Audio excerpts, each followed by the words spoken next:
Hello, everyone. So, have any of you seen one of these? When life gives you lemons, you tell life to get a life because lemons are a terrible gift, of course. And when life gives you lemons, squeeze them in people's eyes. Or my favorite, when life gives you lemons, freeze them and use them to throw at your enemies. Okay, we're not here to talk about that today, but how many of you have felt some of these feelings by a show of hands sometimes? I see a few hands for sure. I certainly have as well. And how many of you have felt the other? Have felt that life has given you lemons and you've been able to turn it into lemonade? How many have felt that? Absolutely, lots of you, I'm sure. So I want you to think back to that time when you were able to turn your lemons into lemonade. What was it? What skills and strengths did you bring to you to make that happen? How did those strengths make you come into your superpower? And how did those strengths make you feel in a power pose, if you will? And I want you to think about that because we're going to talk about that a little bit later. So keep up in your mind what that power pose looked like. On the table, I think you'll see some lemons. So I'd like each of you to take one of the lemons and write down one or two of your strengths that you used when you turned lemons into lemonade.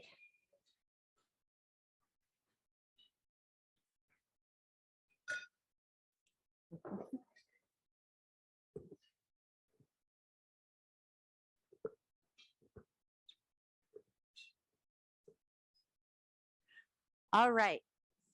And while you're doing that, I want you to, as you leave here, hold on to your lemon and hold on to those two words, because there will come a time when life might have a frozen lemon coming at you, and you want to think back to what were those two words I put on that lemon at the PWCC luncheon that I went to, and be able to recall how you can combat the frozen lemons and be able to turn the lemons into lemonade.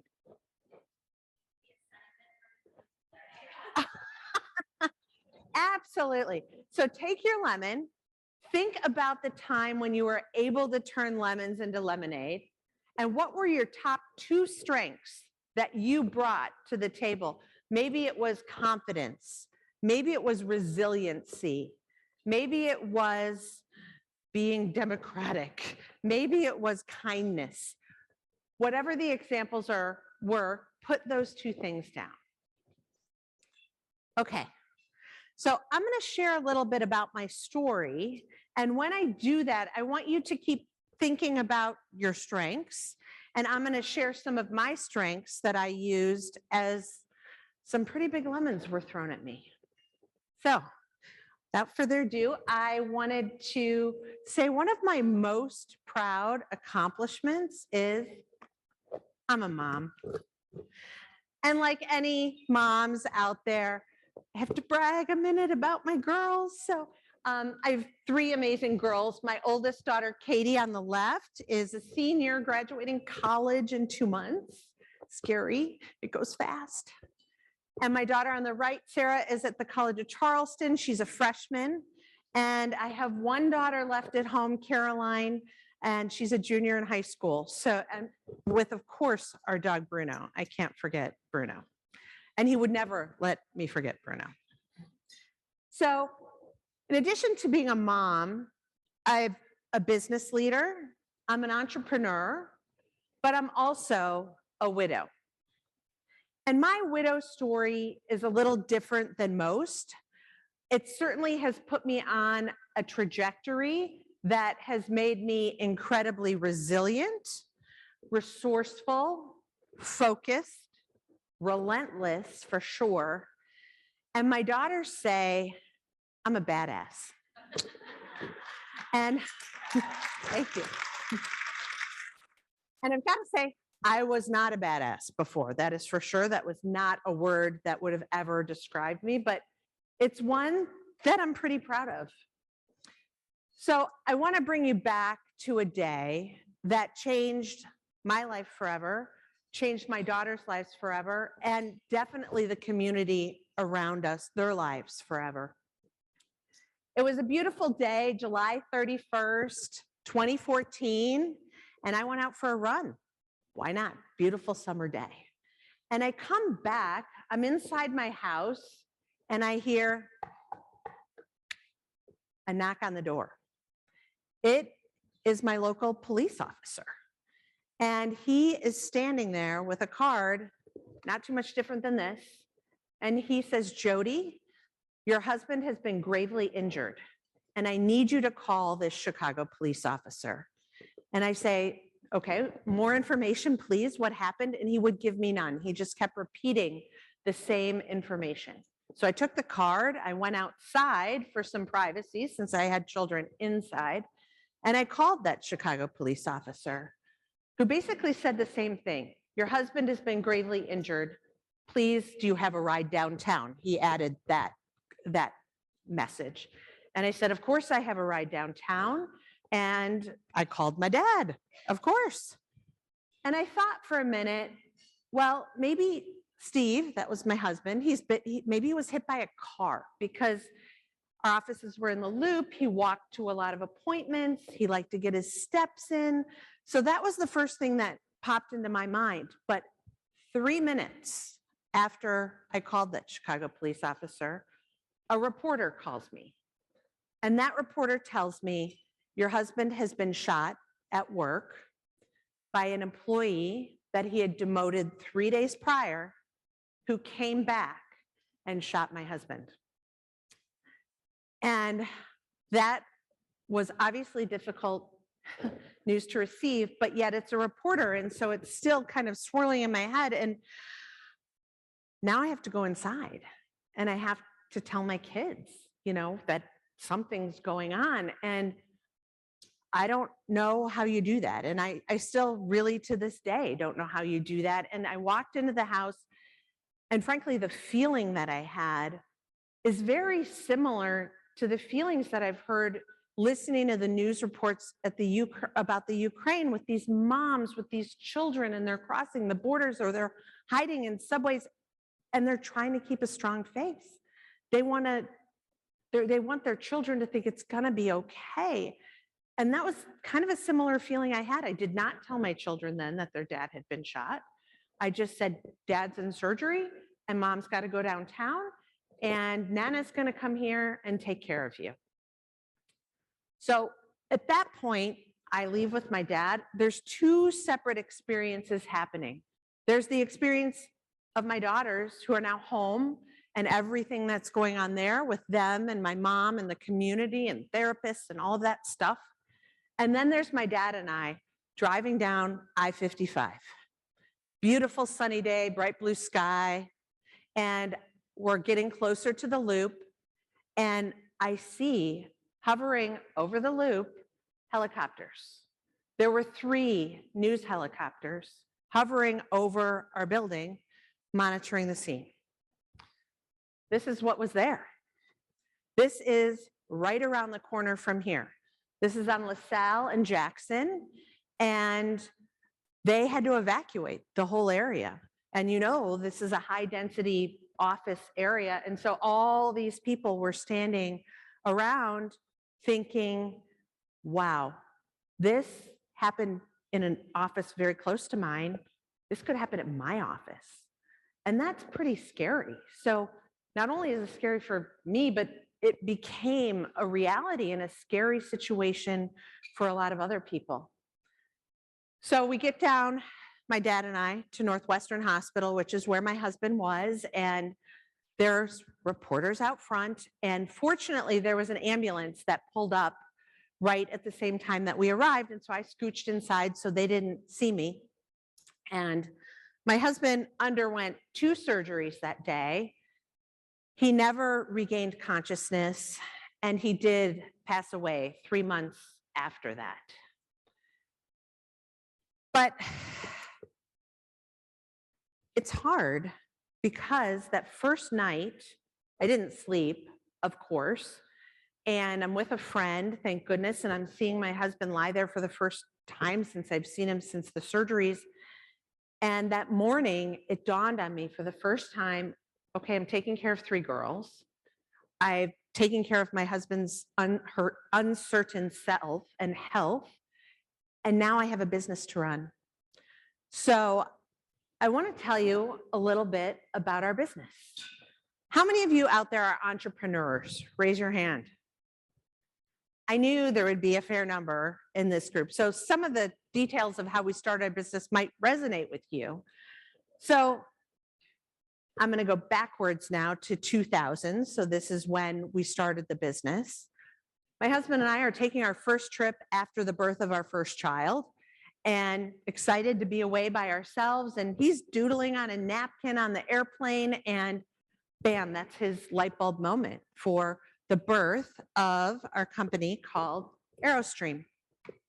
And it was an idea that he had. It's a supply chain related idea of how he and Aerostream could save money for our customers in creating greater efficiencies in the supply chain and sharing some of that savings back with them. And that idea evolved over time. And like all good entrepreneurs, it was all hands on deck at the beginning.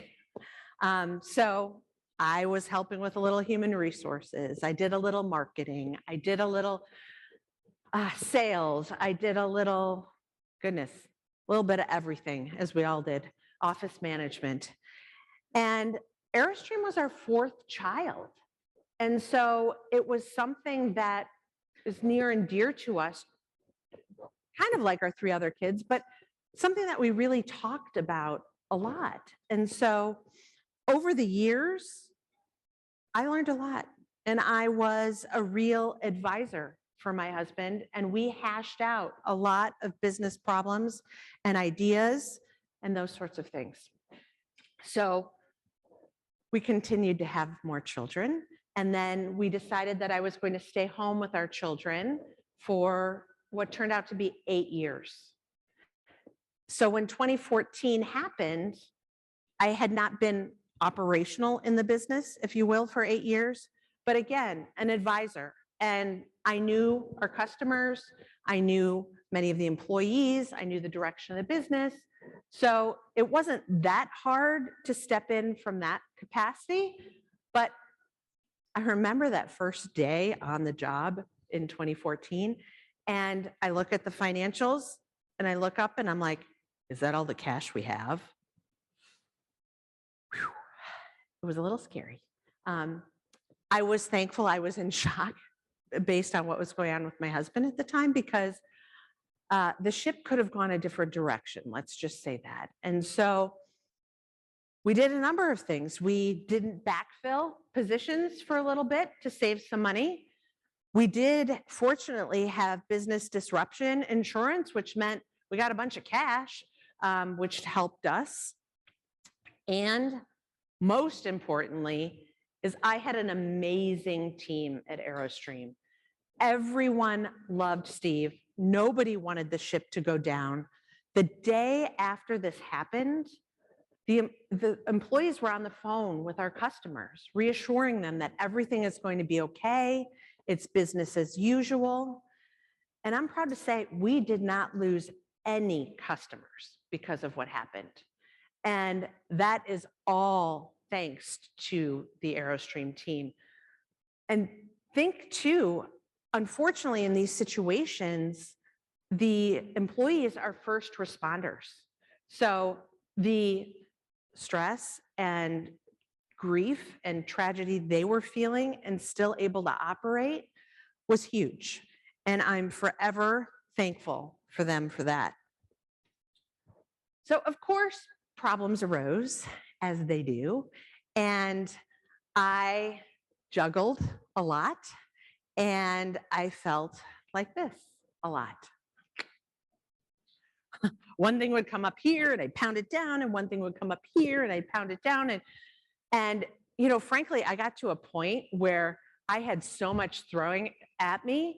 I looked to the sky. I'm like, God, bring it on because I can do it. And I really felt that way because it was just, one could get crazy and be like, really, another thing? I'm like, I got this. So, what I really learned was the power for me of compartmentalizing my time because I had to be focused. I had a lot to do. So when I was at work, I was at work. And I knew that what was going on at home was getting handled. Same thing, when I was at home, I knew that work was getting handled. And I just had to have faith that that was happening. And it was, fortunately. I also learned I am not an expert. I was not an expert in supply chain. No way. And there were a lot of other things that I was not an expert in that I got help with. So my first thing that I did was I sought out a professional organization called Young Presidents Organization, YPO, a group of business leaders that get together, talk about how to run a business, how to sell a business, how to hire people, how to do all of those important things that were not necessarily top skill sets that I had, but I knew where to go to ask for help. And they were instrumental to me. They were my personal board of directors, thank goodness. And I also learned, keeping in mind, since I'd been at home for 8 years, I didn't have a network. I didn't have a LinkedIn. I didn't have a bio. I didn't have a resume. I didn't have any of that. And so quickly, I hired somebody to help me put all that together. And the power of asking for help is pretty big because it's hard to ask for help sometimes, right? We're supposed to know it all. We're supposed to be the best mom and the best business person and the best friend and put on a smile and just do it. And I couldn't do that all the time. So having the vulnerability to be able to ask for help was a big thing for me. So I had to grow this business. The goal was always to sell the business. Little spoiler, we did sell in 2017, but I didn't know how to do that. How does one sell a business? So a friend of mine, her husband around the corner, that was his job. He grew businesses, sold businesses, and he just sold his last business. So I'm like, Matt, I need a little help here. And so he came to help, which was amazing. I also knew, now that I had a network that I could find on my LinkedIn, that a good friend of mine from undergraduate is senior managing director of a major law firm, one that certainly we could not afford by a long stretch. And I talked to him, he's like, Jody, I've been waiting for your call and we're absolutely in and we're gonna help you. And so they managed our wholesale of Aerostream and I couldn't have done it without them. And I certainly couldn't have paid the price tag that they would have liked. Stuff at home. I mean, there was a lot going on, right? My daughters went through a lot. We needed therapists. I needed to look at different schools for them because the route for school was not one that was going to work for them, given what they'd been through. And so I reached out for help. My oldest daughter really struggled the most. And she was a freshman in high school when this happened. And a freshman in high school with nothing going on is hard enough. And so it was really rough for her. My middle daughter suffered from major nightmares, and that disrupted her sleep. And then my youngest daughter, who was 9, realized the world wasn't a safe place. And that is a terrible lesson for a 9-year-old to learn. And it's something that she struggles with and we all struggle with. So what I also did was really evaluated what are my values? What do I want to be true to through all of this? What are my family values? We did have corporate values.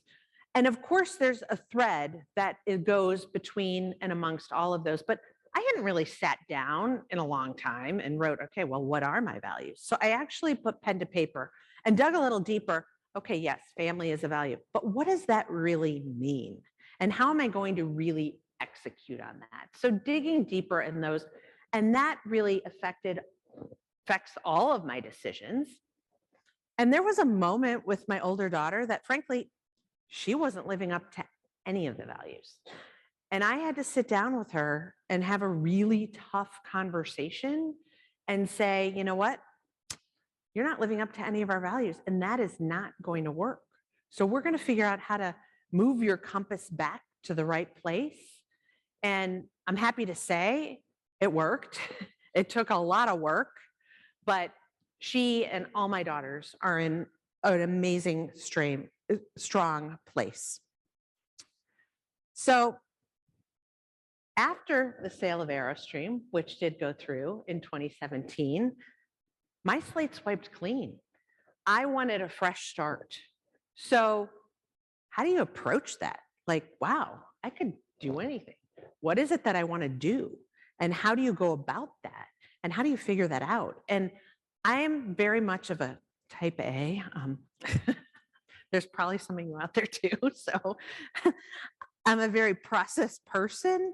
So I like to start at the beginning of everything. So I'm like, okay, where's the beginning? So I hired an executive coach to help me add some structure to some of my self-discovery and realization of what it is that I want to do. And that really gave me clarity on, well, I want to give back to others. I'm at a place in my life. I want to do that. I want to give back to professional women. And I want to give back to widows, because those are certainly experiences that I've had near and dear to my heart. And so I went back to school. I got certified as a coach. And I'm so pleased to say that I have one of the best jobs in the world. And I know many of you out there have the best jobs in the world too, but I am serving women who are widows in the workplace, trying to balance it all, trying to work and grieve, trying to take care of their families and grieve, and try to take care of themselves and grieve. And it's hard to do. So it's great to have somebody to be your wingman in that process. And I'm sure there are many of you out there that have experienced grief, have lost a parent, a grandparent, a child, a spouse, a pet. Unfortunately, it's part of life. And grieving is not something we teach very well. We don't teach people how to do it. Not that there is a right way to do it, by the way, but it's not something that's talked openly about. And so to be able to have open, frank conversations about emotions and feelings surrounding that has been really important to me. So I'm happy to say 7 years past my husband's death, my daughters and I were all in a really good place. My daughters are resilient, they're worldly, they're compassionate. And I say to them, we're the Lavoie women. And that really means something because of this journey we've been through. It's like we're this pack together. And if they ever are struggling, I'm like, you're a Lavoie woman. Like, you've got this. And so that makes me really happy. So I want to bring us back to where I started a little bit when we talked about superpowers and power poses. And you've all been kind of thinking about what your superpower is. And there's real science behind what a power pose is. And for those of you that don't know, I just want to race. That's a power pose or power pose. So they're positions of strength versus like, I got a meeting, I don't know what I'm going to do, I'm on my cell phone, your body's kind of hunched over. Well, when you put yourself in a power pose, and Amy Cuddy, by the way, is a scientist that's done a lot of research on this, and she has a TED Talk you can look up, 64 million viewers. And her study shows that, yes, if you assume a power pose for 2 minutes, your testosterone goes up and your cortisol goes down. What does that mean? You are more confident and you are less stressed. And I don't know, I want more of that, that's for sure. So she also talked about the premise of, can you fake it till you make it? And the science proved that yes, you can fake it till you make it. You do your power pose for 2 minutes, get a little bit more confident. But what is most important is you're going to fake it, you're going to fake it, you're going to fake it, then you're going to believe it. And it's getting to that belief place that is the true power of strength. So I want you all to think, when you leave here, you may encounter a stressful situation at some point. We all do. You might be going into a meeting and have to give a presentation and feel like, I don't know if I got this in me. So I want you to try it. Try. Close your door to your office, go to the bathroom, try your power pose for 2 minutes.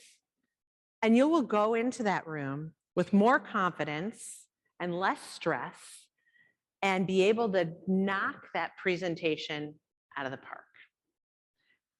All right, I'm going to do something that might make a few of you a little uncomfortable. Okay, will everyone stand up, because I want you to show me your power pose. And this is mine. Woohoo! All right, I see some I got this, victories, Wonder Woman. All right. Thank you, everybody. You could sit down. You got to get people moving during a talk too, you know. So as you leave here today, I want you to remember your power poses, 2 minutes. I want you to think about what you wrote down on your lemons on your table about your strengths, and know that the next time that life throws you some lemons, you've got this. You've definitely got this. And you're going to believe it. Thank you.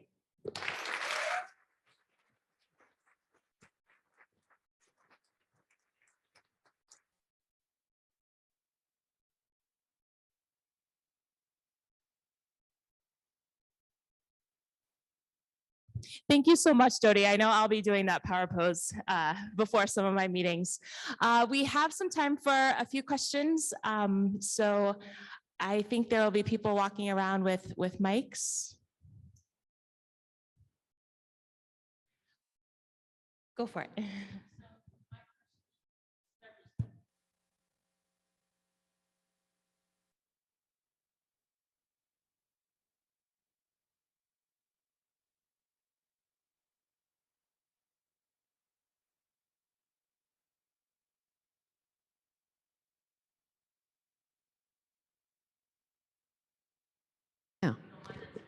No, happy to talk about it. There's a lot of details around that. So my daughter, oh yes, thank you.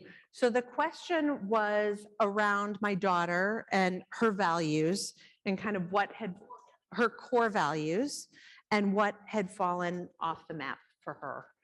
And I'd say it was really over a process of a year and a half that things started to erode for her. She had some issues at school, so she was avoiding school or missing school and falling behind and beating herself up. She started to make really poor choices, relationship choices, choices around being truthful, and choices that were causing her body harm. And none of those were consistent with what we believed in. And it was really, really hard and had to have some pretty significant interventions to right her path. And it worked. It worked. But I'll tell you, from that day of decision of writing the path, it took a year and a half of some really hardcore interventions. Oh, yes, please.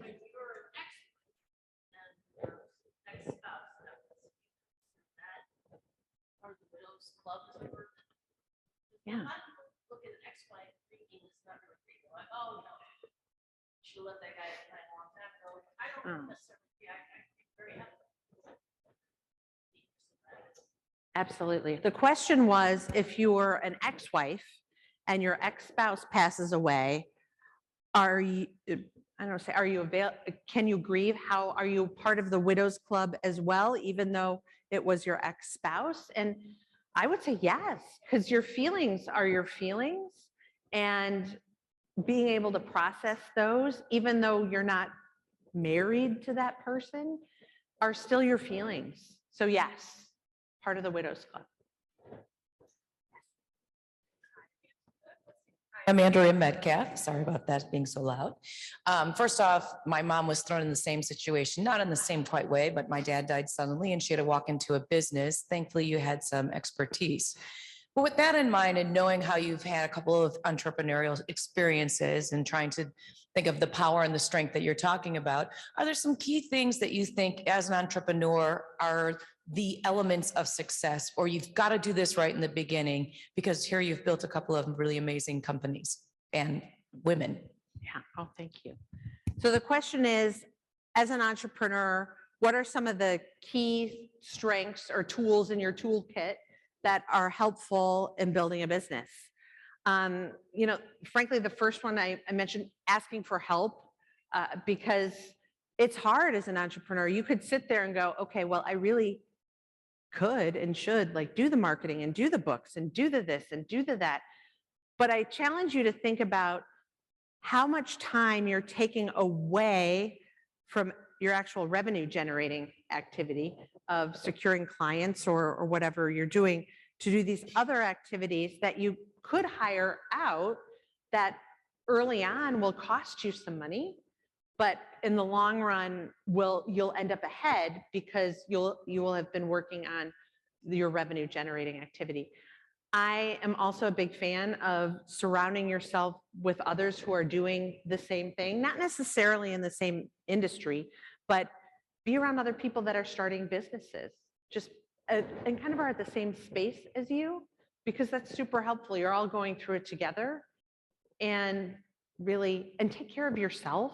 It's tough being an entrepreneur. You never get to sleep. You like come home and you're still thinking about it, and you go to bed and you're still thinking about it. And so you have to be able to find a way to compartmentalize your time and carve out time for you to rejuvenate, because you need that, and keep your energy up. Thank you. Any other questions?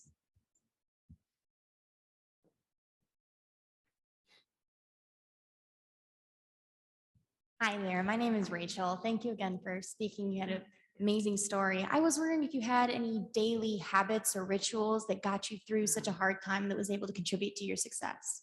Oh, thank you. I think everyone heard that question with the mic. So yes, and I've actually become a little regimented, type A, coming back in some of my daily habits. So journaling is something that I took on. I never did that before, and it's become a ritual of mine. I do it right when I get up, but just being able, and I'm actually pretty intentional about my journaling because I like to go back to my dreams, because your dreams are reflective of the stress you're feeling or whatever. So when I get up in the morning and brush my teeth, I don't go through immediately like, I'm up, what am I doing today? I don't go there. I stay focused and try to keep remembering what my dreams are so I can write them down really fast. And that's helped me process. I'm pretty vigilant about sleep and sleep hygiene, which I hadn't thought about, but I'm not wearing it today. I wear this thing called a Whoop. It tracks how much time you're in REM and deep sleep and all this kind of thing, and how much time you're awake, and how much, if you have some wine at night, how that affects your sleep.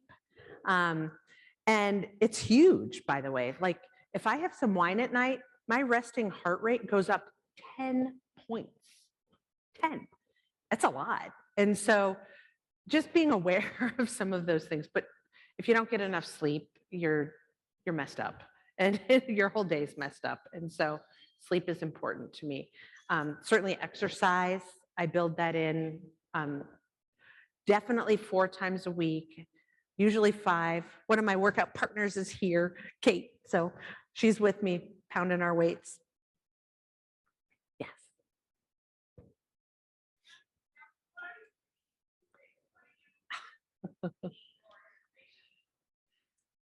Gosh, that's a good question. And I have to say, I read off a Kindle, so I am the worst with titles because you never see the cover of the book. But I tend to do two things. I listen to audiobooks, and in the car, those tend to be personal development type things. I'm a huge Brendan Burchard fan. He has a podcast, and he certainly has a book. It's a lot about efficiencies and productivity and those sorts of things, which I'm trying to maximize all the time I can. I'm dating, so I'm listening to a dating podcast. So any of you out there, Smart Dating Academy, it's a good podcast for those that are in that space. And let's see, I read a lot of historical fiction, and I'm a Francophile, so Paris Library, I like things that have to do with France and Paris as well. Thank you.